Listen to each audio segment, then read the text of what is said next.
Sheeran. Yeah. We were na na na na na na.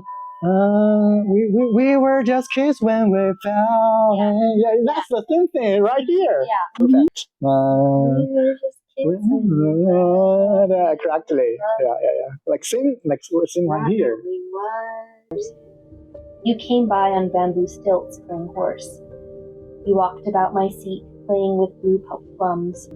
15十盏梅，愿同尘与灰。长存爆竹信，启上望夫台。Hi everyone, welcome back to our channel. This is Phil. I'm Bella, and we are When East Meets West. Please like and subscribe. So last time we talked about the one poem called "The River Merchant's Wife," right? Yeah. The River Merchant's Wife. The river what? I actually googled it. It's called Chang Xing, and it's created by Li Bai, the greatest poet ever. So kind of like universally recognized as in China. In China, but I've heard a rumor, and it's not a rumor, but it's a fact that most people think that River Merchant's Wife is created by the interpreter Pound, right? So yeah. So why don't you talk about the poetry for us? If an American has heard any Chinese poem, they've probably, of all the poems, that the one they probably heard is The River Merchant's Wife. And that's because it was translated. It wasn't really translated, sort of, kind of, not really, by Ezra Pound. I say that because he didn't actually translate it at all. He came across a very rough translation where someone... In English? In English, yeah. Okay. So he encountered this translation of this. Someone had attempted to translate this poem. And so they had like the Chinese characters, and then they kind of wrote the literal translations of the characters underneath the Chinese characters on just like a piece of paper.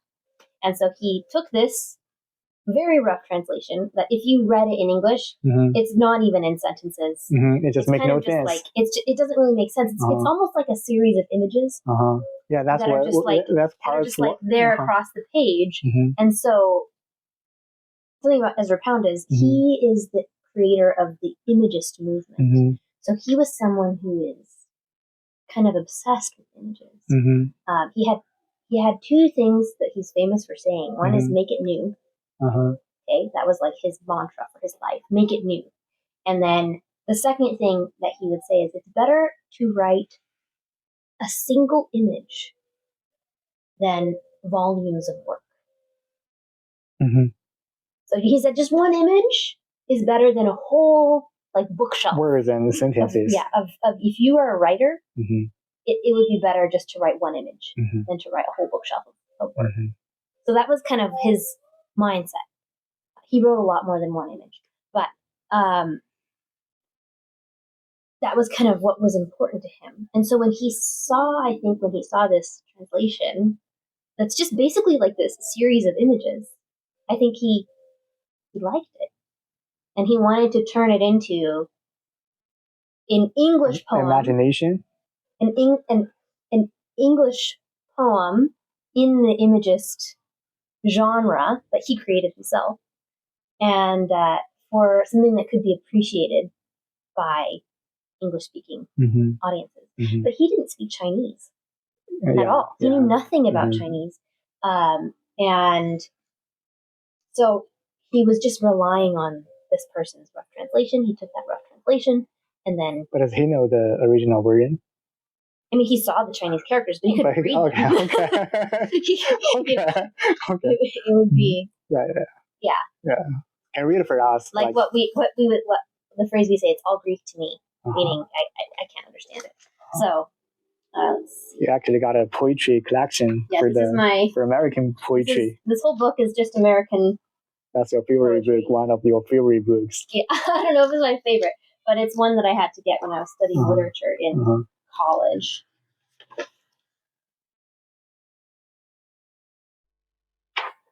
Frost. I think it was Ezra. Here it is.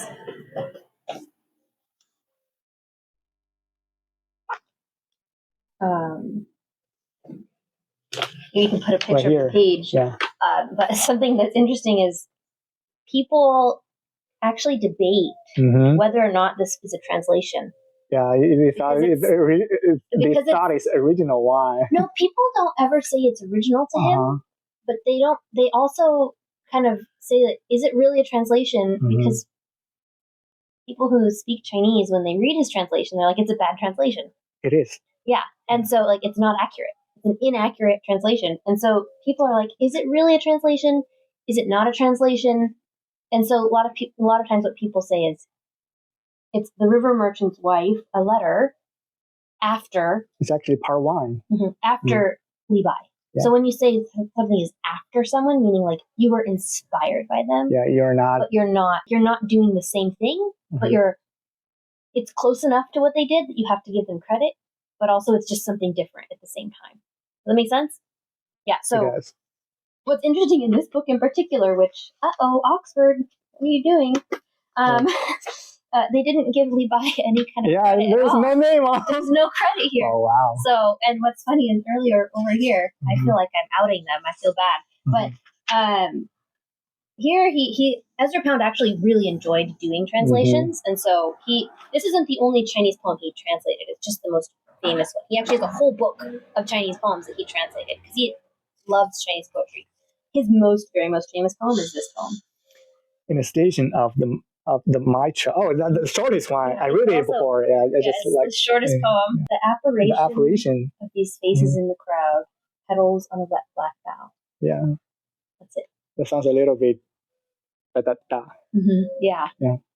And this is inspired by haiku. Haiku? But it's not a haiku, but it was inspired by haiku. Just to be clear. Yeah. I'm going to read The River Merchant's Wife. Okay. While my hair was still cut straight across my forehead, I played about the front gate, pulling flowers. You came by on bamboo stilts playing horse. You walked about my seat, playing with blue plums. And we went on living in the village of Chokran, two small people, without dislike or suspicion. At 14, I married my lord, you. I never laughed, being bashful. Lowering my head, I looked at the wall. Called to 1,000 times, I never looked back. At 15, I stopped scowling. I desired my dust to be mingled with yours, forever, and forever, and forever. Why should I climb the lookout? At 16, you departed. You went into far Hutoyen by the river of swirling eddies, and you have been gone 5 months. The monkeys made sorrowful noise overhead. You dragged your feet when you went out. By the gate now, the moss is grown, the different mosses, too deep to clear them away. The leaves fall early this autumn in wind. The paired butterflies are already yellow with August. Over the grass in the west garden, they hurt me. I grow older. If you're coming down from the narrows of the river Qiang, please let me know beforehand, and I will come out to meet you as far as Chofusan. Yeah, I would say this is probably the most widely well-known poetry poem, Chinese poem for Americans. Yeah, and it's partially because it was given to us by Ezra Pound, and he was one of the most famous poets of the 20th century. And so that's why it appears in this anthology, which only has a few of his poems. So that in itself tells you that it's considered to be one of his best. One of his best? Yeah. Yeah, one of his best poems. It's a narrative poem. It's an imagist poem because it's showing you like this series of images. She's not saying she's not telling you how she's feeling. She's showing you how she's feeling. And she's showing you how she's feeling through this series of images, Yeah. So like the innocence of childhood. Yeah, the innocence of childhood. Yeah. That's what is expressed in this poetry. Yeah, the innocence of childhood, and then you have with, them playing with the blue plums and the, the bamboo thing. The bamboo playing horse. Yeah. Bamboo stilts playing horse. And then you can see that the development of their relationship. By the way, what does bamboo and horse means to you? What do you think? What's the meaning behind the bamboo, the item bamboo, and the horse? I mean, to me, it's just like a game, like a childhood game of some kind. Yeah. Mm-hmm. But it delivers a different meaning for Chinese. Oh, yeah? In Chinese. Mm-hmm. Yeah. So can I read the Chinese version for you? Yeah. Mm-hmm. 妾发初覆额，折花门前剧。郎骑竹马来，绕床弄青梅。同居长千里，两小无嫌猜。14为君妇，羞颜未尝开。低头向暗壁，千唤不一回。15十盏眉，愿同尘与灰。长存爆竹信，启上望夫台。16君远行，取堂燕玉堆。5月不可触，猿声天上哀。门前持行迹，一一生绿台。台深不能扫，落叶秋风早。8月蝴蝶黄，双飞西园草。感此伤妾心，作愁红颜老。早晚下三八，欲将书报家。相迎不道远，直到长风沙。You feel the differences? The rhythm, it's much more da da da da da da da da. Yeah. Like that.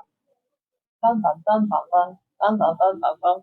Bum, bum, bum, bum. Yeah. It's like the same all the way. Yeah, that's the Chinese poetry pattern. Mm-hmm. Like you always have the format, the pattern for the poetry. So you cannot break the rule. Like you have to be that da da da da da da da or da da da da da da da da da da da da something like that. Mm-hmm. Because it's more like a song. Yeah. So right here, I'm gonna explain you to one thing. Right here in the English version, you see the item. Playing horse. Playing horse. What's the another? On bamboo stilts. Bamboo stilts. Mm-hmm. Bamboo stilts and playing horse. Like you mean? What did you say? Like. I mean, the image that comes to mind is a mixed image. To be honest, it doesn't quite make sense even in English because like we have that's not your that's not American thing.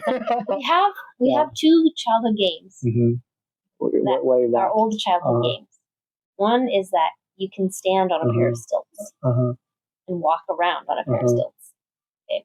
The other one is that you have a horse that's just like the head of a horse on a pole, and you go around like this, pretending to ride on the horse.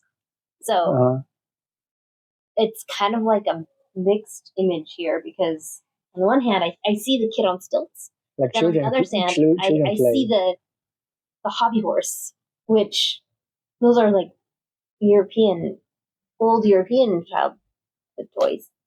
So I feel like this is probably not a accurate translation. It's pretty much accurate, but I think it's just because the illusion behind it, you cannot deliver the same illusion into another language. Yeah. Have you ever seen a movie? What is that movie? Have you ever watched this movie before? No, I haven't. No? Mm-mm. That's a pretty popular like an old movie. No, it's not that old. 2010. That's kind of old. Never mind. You see the you see the rating? 9.1 out of 10. Mm-hmm. What does that mean? Like one of the decent, not decent. One of the you don't know the rating system in this platform. People don't rate that higher score in this platform. So that's a Chinese platform. A Chinese audience love this movie. What is it about? It's about two innocent guy, two innocent American boys and girls. So they not fell in love. They used to play together, but that innocent feeling just. Primero. Is that a what? Is that a Spanish? It means first love. Is that Spanish or what? Yeah. Spanish. Well, how come they use a Spanish name for the title? We just like doing that over here. Okay. What does that mean again? It means first love. First love. Yeah, something like that. So it's like the two innocent guys love to play with each other, and they just. I think it's Spanish. It might be Italian. Yeah, and there's but they don't know what love is, and when they look backward. When they look backward, they found out. Oh, so we were so happy when we were young, we were kids. So what I was trying to say is that these three items: bamboo steels, right? Playing horse and blue plums is all are three innocent atoms that kids play with each other. So that just evolved into a Chinese phrase, 青梅竹马. That is such a beautiful word to describe two little kids playing with each other innocently. And the pure feelings towards each other. And it only exists in that period of time when you were so young. When you're too young. Yeah, when you're too young. So 青梅竹马 is like to describe a couple who used to know each other since the beginning, since they were kids. You know that song? Who's his name again? Ed Sheeran? Ed Sheeran? Yeah. We were we were just kids when we fell. Yeah, that's the same thing right here. Yeah. Anyway, right in Chinese version. But this is, to me, this is like a little bit different because it's like they weren't in love. Yeah. Yet. They didn't know. They didn't know. But the word. They're too innocent to be. But the phrase, yeah.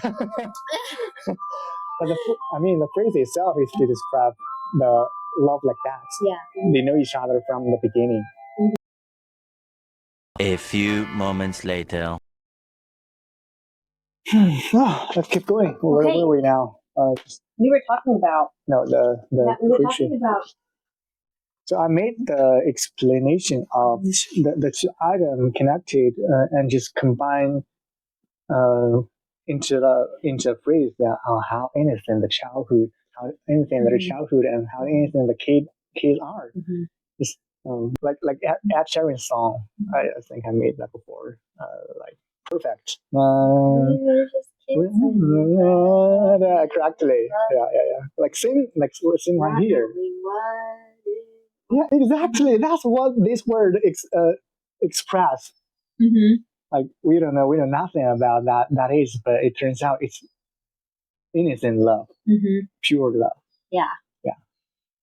I think it's like it really shows the progression of coming of age really well. The poem does, because here you have when they're young children, like children, and they're friends, two small people without dislike or suspicion.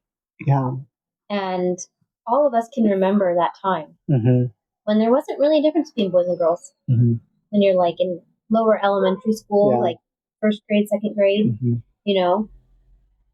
And this word at the end, without dislike or suspicion, to me, it's like a little bit of foreshadowing in the poem, because it's foreshadowing that they don't know what's coming.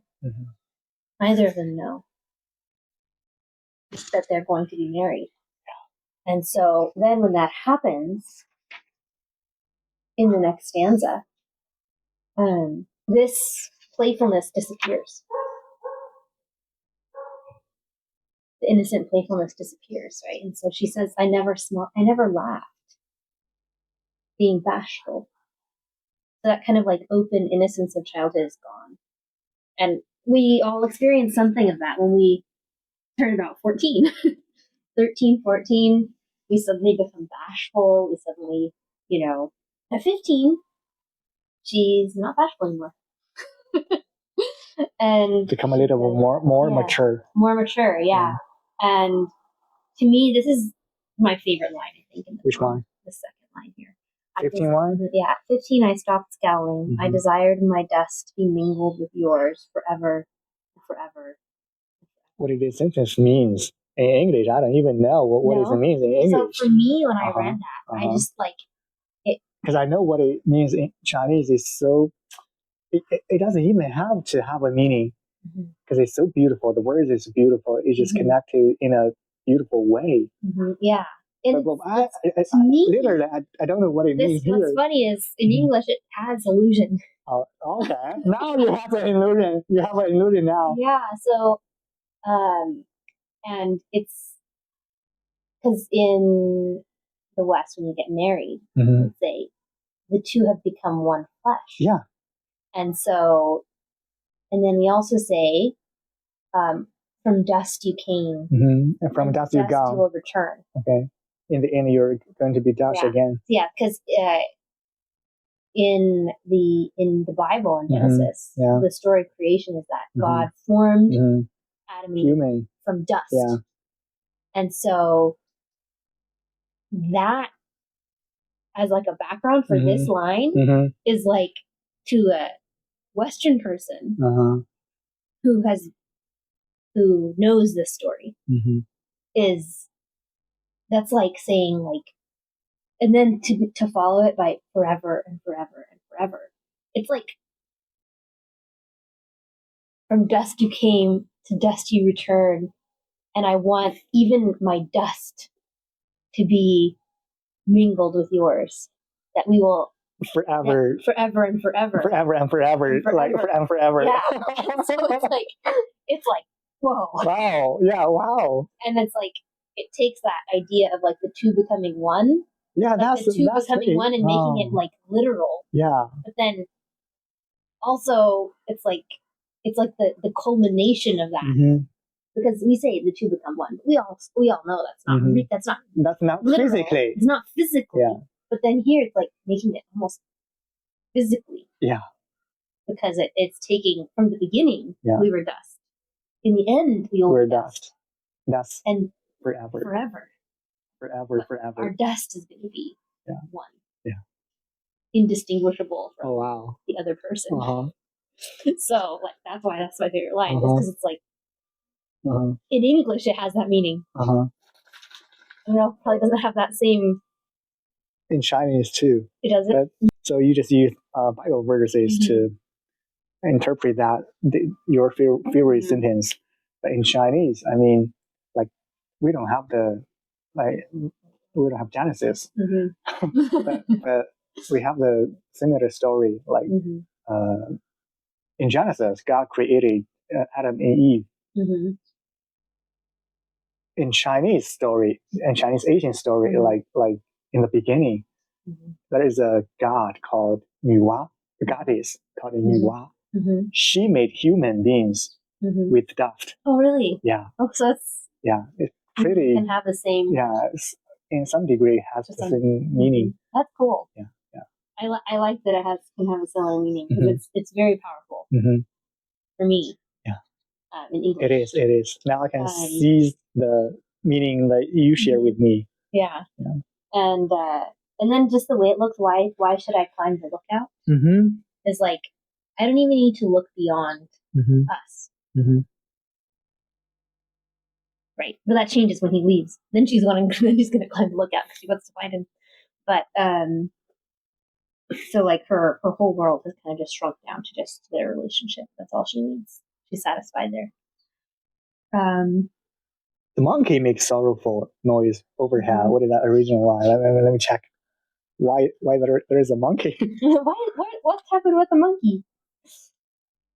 The monkeys. Is that the monkey that I thought it was? Okay, let me just check it. Where the okay, monkey. That's not monkey at all. It's a different animal altogether. That's not monkey at all. It's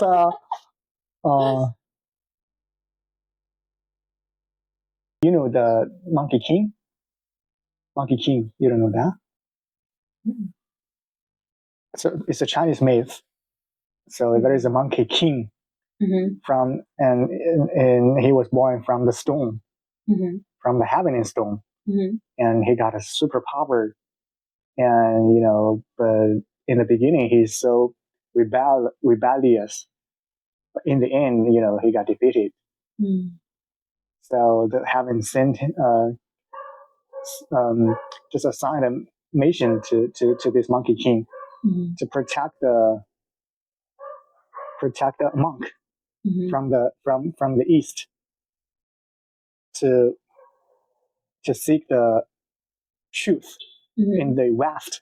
So, and in the end, that powerful Monkey King completed the mission, and he got promoted to the heaven. That's a super popular Chinese myth nowadays, modern literature, modern movies. So that's more. Is that what it's referring to here? No, but I just want to show you that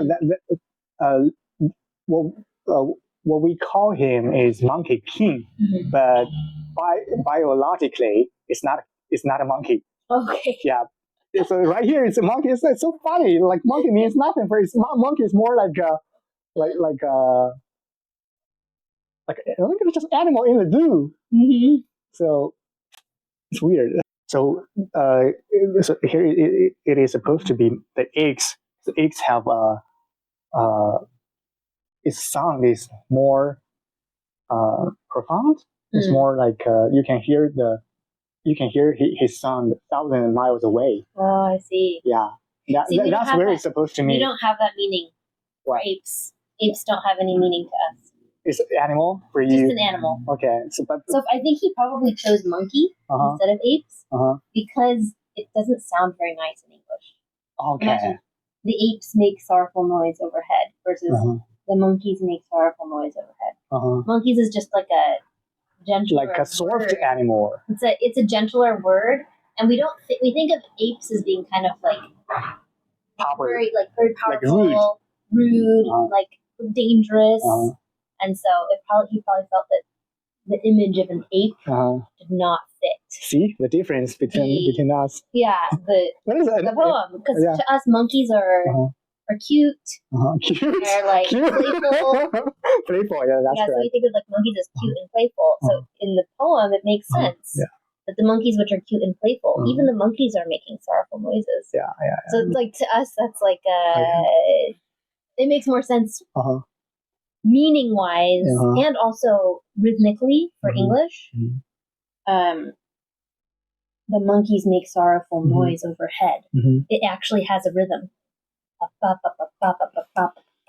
But if you do it to apes, it breaks the rhythm. Well, so the apes make sorrowful noise overhead. But if you could, because right now we have the monkeys make sorrowful noise overhead. Where the rhythm? Bum bum bum bum bum bum bum bum bum bum. Okay, use so ape. You need a 2-syllable word here. Apes is a 2-syllable word. Apes. Apes versus monkeys. Okay. Can you hear the difference? Yeah. Like bum versus bum bum. Okay. So in order to keep the rhythm, you have to choose put apes in there. Okay. But it makes sense both rhythmically and also meaning-wise for an English speaker. Okay. Yeah. So, that's probably very intentional. Oh, yeah. I don't think that's intentional. That's just accidentally picked the wrong word. No, he was intentional for sure. Kidding. Pound is famous for being intentional. Oh, wow. Okay. With his word choice. Okay.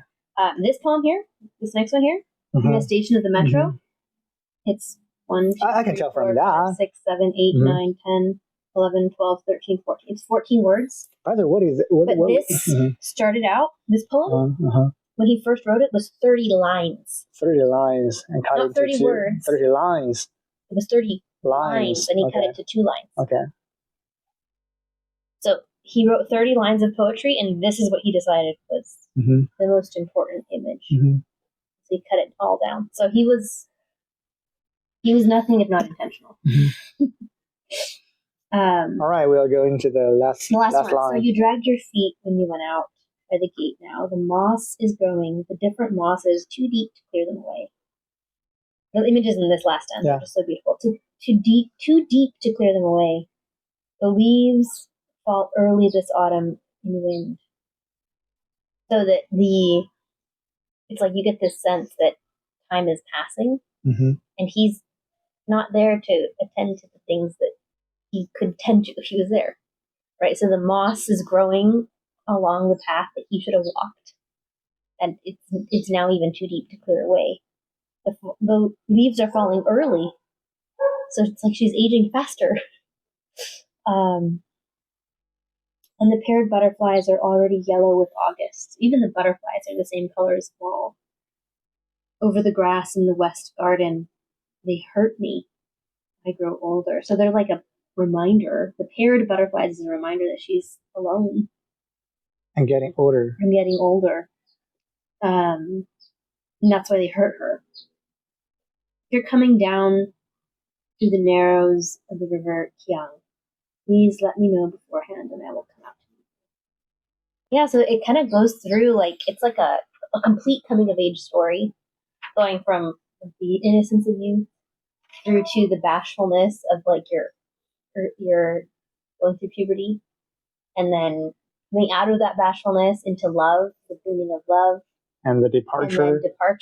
And coming into, like, full adulthood of like having to go through the pain of separation and, you know, the different trials that we face, and realizing that you're not immortal, that you are going to die, and that their time is limited. That's like part of growing up.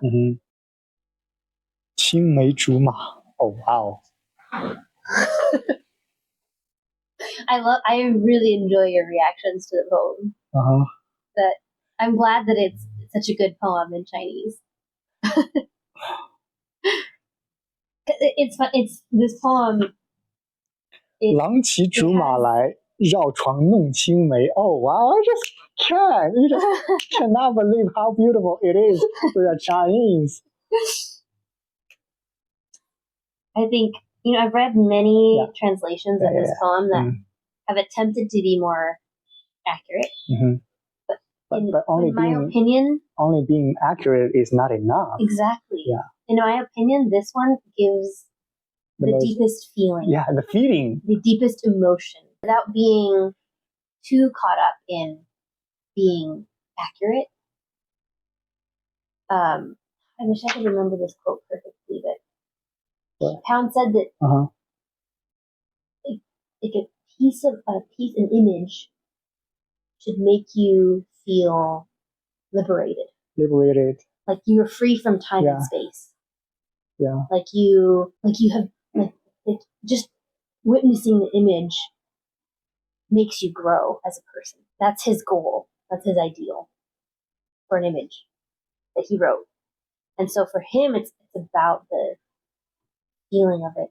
And he just captures the feeling really well for an English-speaking audience. Because the whole poem is like her saying that she loves her husband without saying it. Yeah, without saying it. That's And you can feel it. You can feel it so well. Yeah, that's what we're talking about in the first video. You can feel it so well. You know exactly what she's saying. Yeah. Wow. In so many words and images. So, yeah, beautiful, beautiful poem. It is. And see, Xing, when I read this in school, I wanted to read more Chinese poetry. But I don't speak Chinese. Yeah. So it's very difficult to find good translations of Chinese poetry in English that are not just like approximations of the meaning or literal translations word by word, which doesn't work.